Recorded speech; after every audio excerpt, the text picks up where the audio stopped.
আসসালামু আলাইকুম। অসুস্থতা নিয়ে তো সারাদিন বিছানায় পড়েই আছি। খুবই খারাপ লাগছিল। তারপরেও দুপুরে বাচ্চারা এলোমেলো খেয়েছে, তাই না পেরে সন্ধ্যার নাস্তা বানানোর জন্য উঠে পড়লাম। তো এখানে পেঁয়াজ কুচি আর কাঁচামরিচ কুচি করে নিয়েছি, আর ওইদিক তো মুরগির এক পাশের বুকের মাংস কুচি করে নিয়েছি। এখন তেল গরম করে পেঁয়াজ আর কাঁচামরিচ পুরাটাই তেলের মধ্যে দিয়ে দিলাম, আর অল্প পরিমাণ পেঁয়াজ রেখে দিলাম। আর এখানে কিন্তু ব্রয়লার মুরগির বুকের এক পাশ ছোট ছোট কিউব করে কেটে নিয়েছি। আর এখানে নিয়েছি আমি আদা গুঁড়া, রসুন গুঁড়া, টেস্টিং সল্ট, তারপর গরম মশলা গুঁড়া, ভাজা জিরার গুঁড়া, গোলমরিচ গুঁড়া, লবণ। মশলাও বাটা নেই, যখন শরীর খারাপ হয় সবই বিটলামি করে, এই জন্য আর কি আদা গুঁড়া রসুন গুঁড়া দিয়ে দিয়েছি। এখন পেঁয়াজটা হালকা একটু গাটা এরা এরা ভাব হলে এর মধ্যে মুরগিটা দিয়ে দেবো। মুরগিটা দেখতে পাচ্ছেন তো এখনও একটু বড় বড় ভাবই আছে, বাট ধুয়ে রেখে দিয়েছিলাম তো এই জন্য আর এত অপেক্ষা করা লাগলো না। তো ওই শুকনা মশলাগুলো ওর মধ্যে দিয়ে এর মধ্যে এখন সয়া সস আর একটু টমেটো সস দিয়ে দিব। টমেটো সস দিয়ে আপনার হচ্ছে এটাকে জাস্ট ঢাকনা দিয়ে, এতে কোনো পানি টানি কিচ্ছু অ্যাড করা লাগবে না। এই মুরগি থেকে যে পানিটা বের হবে সেই পানি দিয়েই সুন্দরভাবে আপনার রান্নাটা হয়ে যাবে।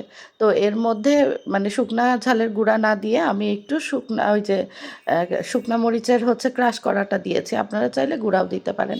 তো এইদিকে আরেক চুলায় আমি পরোটা ভাজতে শুরু করে দিয়েছি। আমার কাছে ফ্রোজেন পরোটা ছিল রেডিমেডগুলা, আপনারা চাইলে বাসায় যেভাবে পরোটা বানান সেভাবে বানালেও হবে।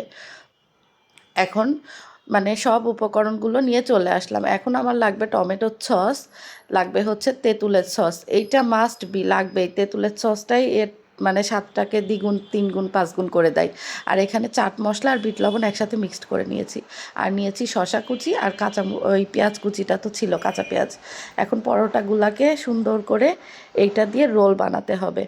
বিশ্বাস করেন এই খাবারটা অল্প স্বল্প খাবারে মানে অল্প সময়ের মধ্যে আপনার কোনো মেরিনেট করে রাখার ঝামেলা নাই, কোনো প্রকার অপেক্ষা করার ঝামেলা নাই।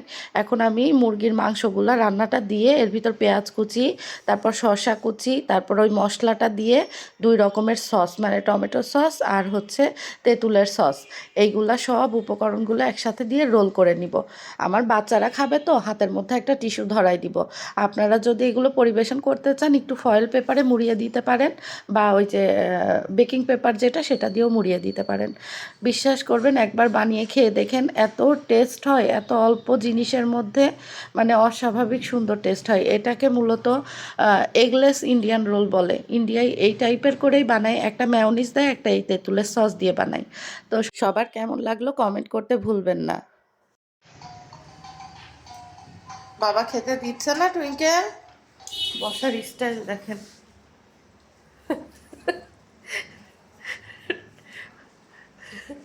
ওর মাথা দিন দিন নষ্ট হয়ে যাচ্ছে। টুইঙ্কেল